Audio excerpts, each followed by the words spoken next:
तुझ्या दादाला हॉस्पिटलमध्ये ॲडमिट केलं. शक्यतोवर हे इथेच मिटवलं तर बरं होईल, कारण पोलीस केस सगळ्यांच्याच दृष्टीने त्रासदायक होईल, नाही का? आमच्यामुळे तुम्हाला त्रास नको. त्यांना बरं वाटत असेल ना तर मी आजच त्यांना घरी घेऊन जाते. कर्तव्य आणि पर्सनल रिलेशन ह्याच्यामध्ये कशाला कधी महत्त्व द्यायचं हे तुला फार लवकर कळेल. माझा मोबाईल कुठे बघितलंस का? आवाज बाहेरून येतोय.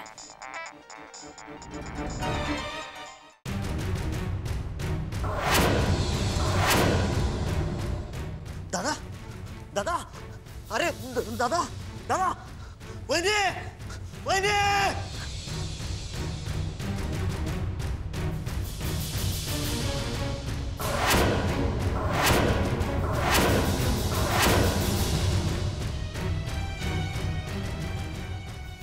आजवर मी जिंकण्याकरता कित्येक लोकांचं रक्त सांडवलं,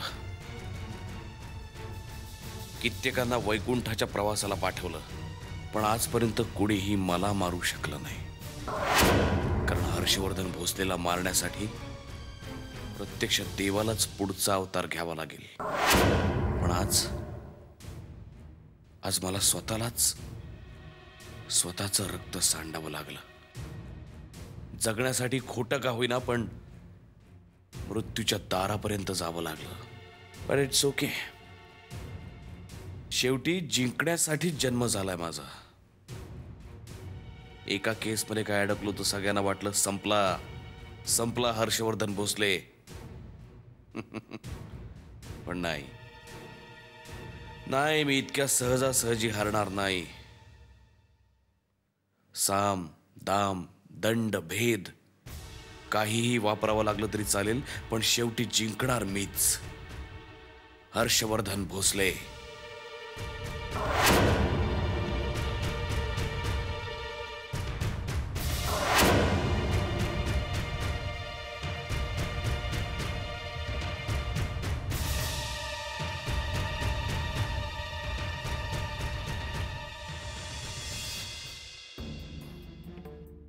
एका छोट्याशा गावातल्या एका फडतूस शाळेतली मास्तरीण होतीस तू. दिसायलाही साधारणच आहेस, तरीही मी लग्न केलं तुझ्याशी, कारण माझा जीव जडला तुझ्यावर. काय नाही दिलं तुला आजपर्यंत मी? काय नाही दिलं? गाडी, बंगला, पैसा, अडका, ऐशो आराम, हे सगळं ऐश्वर्य, आणि तुझ्या आसावरी या फालतू नावापुढे हर्षवर्धन भोसले हे नाव आणि त्या नावाला असलेलं वजन. आजपासून नवरा म्हणून तुमचे माझ्यावर असलेले सगळे अधिकार मी तुमच्याकडून काढून घेतेय. केवळ आपलं लग्न झालंय आणि तुम्ही माझे पती आहात म्हणून हे तुमच्या नावाचं मंगळसूत्र मी गळ्यात बांधेन, पण माझ्या चितेला अग्नी देण्याचा अधिकार मी तुम्हाला कदापि देणार नाही.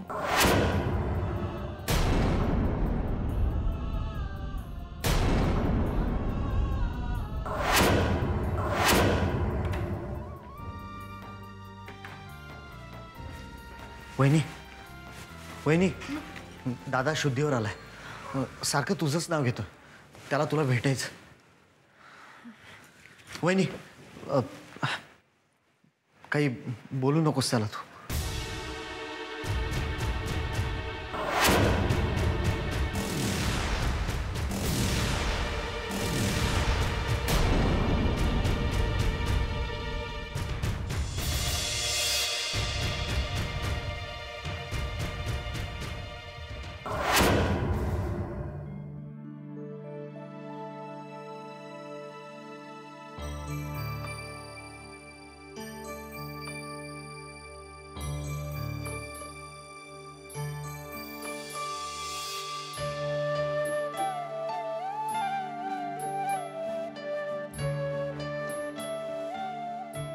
काय गुरुजी, हे काय करून राहिले?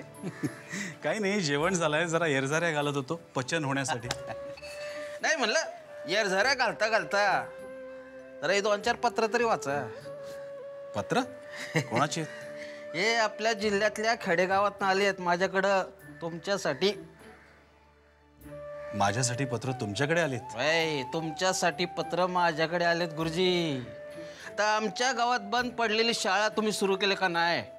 ही बातमी गावोगावी वाऱ्यावानी पसरली आहे. समजा खेडेगावात पत्र येते आहेत, आमच्या गावात शाळा नाही, मोहिते गुरुजींना पाठवा. आमच्या गावातली मुलं शाळेत येत नाहीत, मोहिते गुरुजींना पाठवा. हो, एवढ्या कामानं तुम्ही एवढे फेमस झाला गुरुजी, लय नाव झालंय तुमचं. पाटील, फेमस होण्यासाठी किंवा नाव कमवण्यासाठी मी हे कार्य करत नाहीये. ही पत्र वाचून मला आनंद नाही झाला, दुःख झालंय. ज्या देशाचे पहिले राष्ट्रपती शिक्षक होते, ज्या देशात ज्ञानेश्वर, तुकोबा, समर्थ रामदास असे महान संत होऊन गेले, जो देश गुरुकुल म्हणून संबोधला जायचा, जिथे अनेक वेगवेगळ्या प्रकारच्या विद्या शिकवल्या जायच्या, आर्यभट्ट, भास्कराचार्य, चाणक्य अशा ज्ञानवंतांच्या देशांची ही अवस्था पाहून खूप वाईट वाटतं.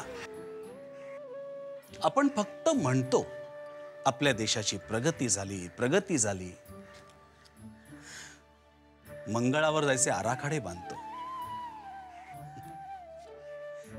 त्या देशात अनेक खेड्यांमध्ये शाळा नाहीये, ही लाजिरवाणी गोष्ट नाहीये का? नाही, ते बरोबर आहे गुरुजी, पण आपण तरी काय करणार नाही का? हेच सोडायला हवं. आपण काय करणार असं जर प्रत्येक माणूस म्हणायला लागला या देशातला, तर मग देशाची प्रगती तर सोडाच, अधोगती होईल, देश रसातळाला जाईल. दहशतवाद, नक्षलवाद, आतंकवाद या सगळ्या गोष्टी या देशात चालू आहेत कारण लोक निरक्षर आहेत, अडाणी आहेत. ते स्वतःच्या डोक्याने विचार करत नाहीत म्हणून दुसरे त्यांच्या डोक्याने चालवतात त्यांना, स्वतःच्या इशाऱ्यावर नाचवतात त्यांना, त्यांच्या हातात बंदुकी देतात आणि ते बंदुकी उचलतात का? त्यांना लेखणीतली ताकद माहित नाहीये. त्यांच्या हातात योग्य वेळी लेखणी दिली ना तर बंदुका उचलायला त्यांचे हात रिकामे राहणारच नाहीत. तेव्हा त्यांना कळेल बंदुकीची एक गोळी फार फार तर एका माणसाला मारू शकते, पण लेखणीतून निघालेला एक शब्द लाखो करोडो लोकांच्या जिव्हारी लागू शकतो. आणि ही ताकद तेव्हाच त्यांना कळेल जेव्हा ते शिकतील.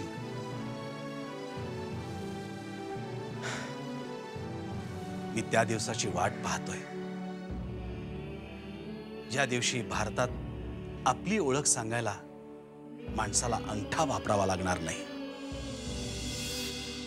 आणि माझी खात्री आहे पाटील, तो दिवस नक्की येईल, नक्की येईल पाटील.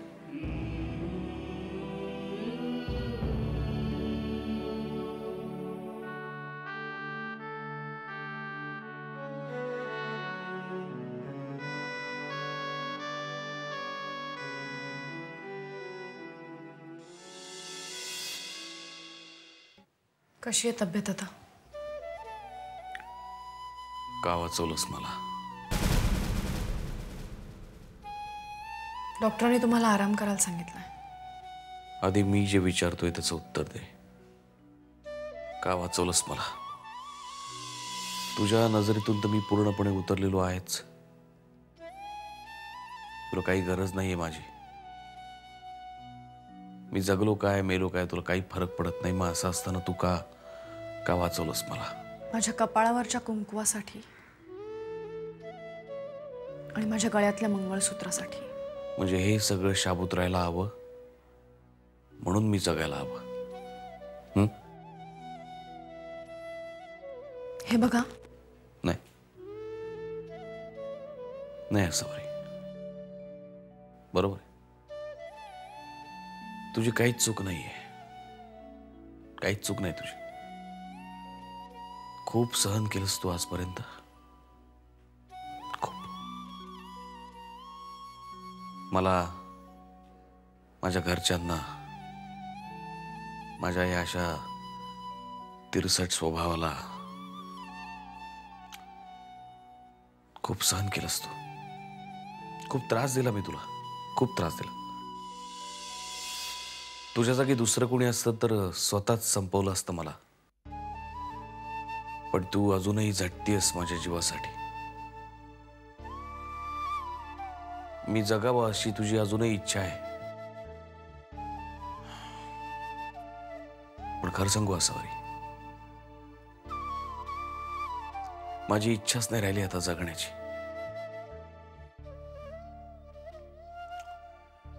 मी खूप वेळा ठरवलं की आता चांगलं वागायचं, पण वागूच शकत नाही मी. कदाचित माझ्या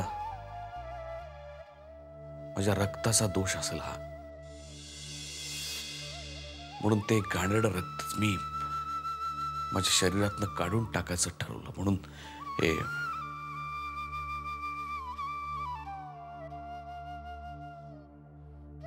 आजवर आयुष्यभर कुठली ना कुठली तरी इनसिक्युरिटी मनात बाळगूनच जगत राहिलो. मला हे जमेल की नाही, मला ते जमेल की नाही, मला कोणी फसवणार तर नाही ना, कोणी माझा विश्वासघात तर करणार नाही ना. सतत हे असलेच विचार असतात माझ्या मनात, घोळत राहतात सतत. आणि मग मी कोणावर तरी चिडतो, ओरडतो, रागावतो, संतापतो, कंट्रोल सुटतो माझा. आणि हे बघा, तुम्ही हे सगळं विसरा आता. आणि नाही असं तुझ्या इतकं मोठं मन नाहीये माझं, एवढं सगळं असं पटकन विसरायला.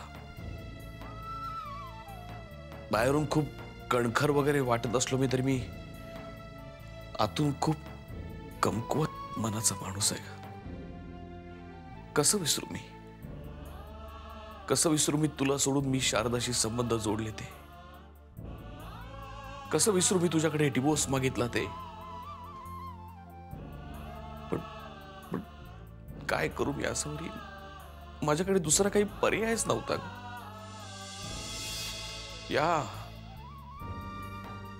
या मॉलच्या कामात मी इतका अडकत गेलो की एका मागून एक इतकी संकट येत राहिली की त्यातनं बाहेर पडण्यासाठी मी हा मार्ग निवडला. पण मी तुझा, देवयानीचा एकदा सुद्धा विचार नाही केला हे सगळं होत असताना. खूप नालायक माणूस आहे मी असावरी. बुद्धी भ्रष्ट झाली होती माझी. खूप नालायक, खूप वाईट माणूस आहे मी. नाही, म्हणून मला जगायचंच नाही, माझी इच्छाच नाही जगायची. मला नाही जगायचं, नाही, मला खरंच नाही जगायचं.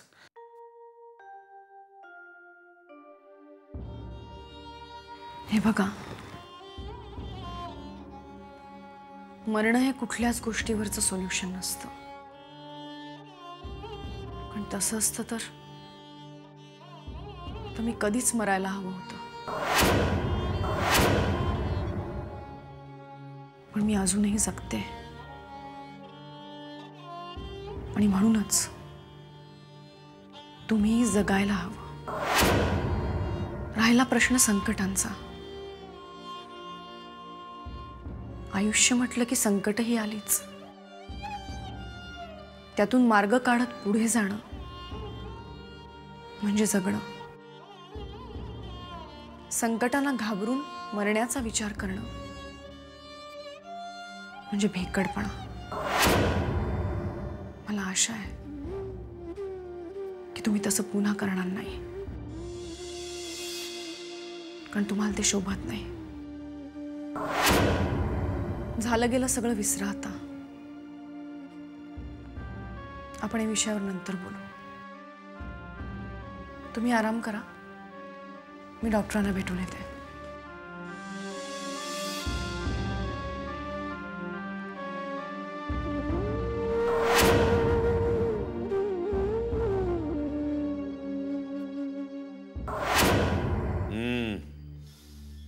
पण हर्षा, अशा परिस्थितीत तू तिथं थांबाया हवं. काहून आली इकडं? माझी इच्छाच नाही झाली तिथे थांबायची.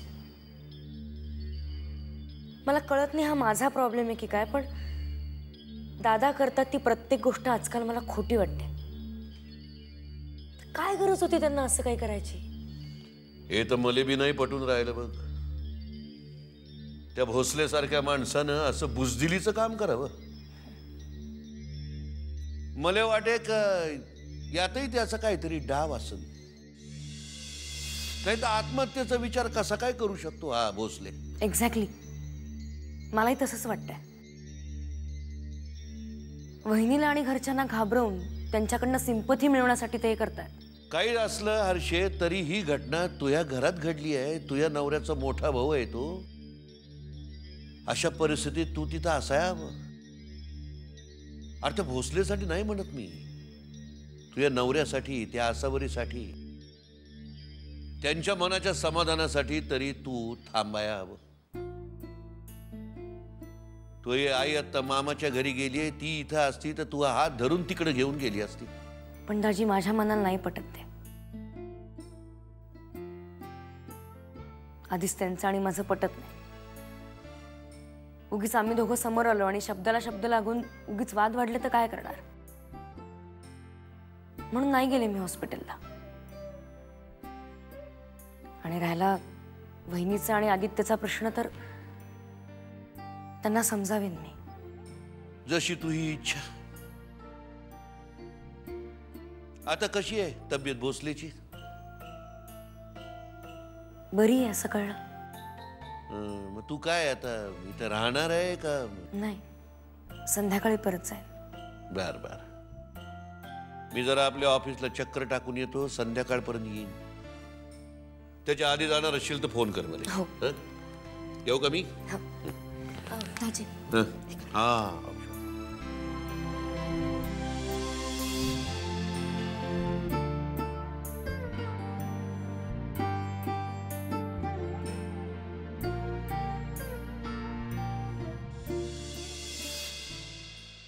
नेहा, नेहा. आले काका. काका तुम्ही तर ऑफिसला गेला होतात ना? हो, तिकडनंच आलो मी. ती नोटीस मी हर्षवर्धनला पाठवली आणि त्याच्या ऑफिसमध्ये फोन केला तर मला कळलं तिकडे नाही आहे. म्हणून मी चौकशी करायला सचिन रावांना फोन केला तर मला वेगळीच न्यूज मिळाली. काय झालंय? हर्षवर्धननी सुसाईड अटेम्प्ट केलाय. काय?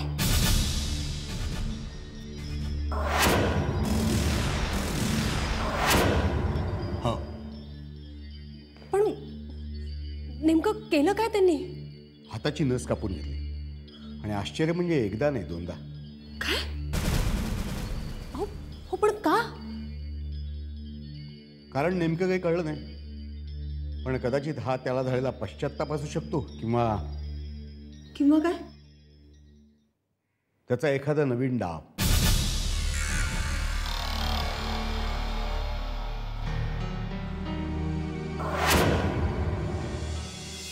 काय? पुन्हा? का असं का करतायत ते? माहित नाही सचिनराव. मी काल विश्वास बसत नाही. असं काय घडलंय आदित्य की हा माणूस स्वतःला असा त्रास करून घेतोय?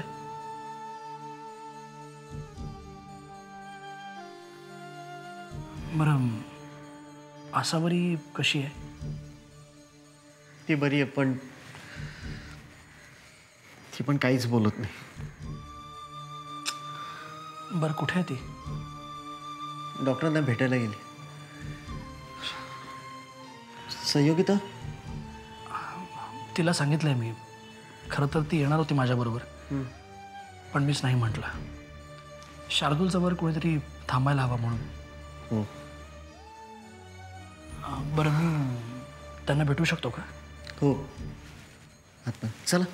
नाही, तू थांब, मी जाऊन येतो.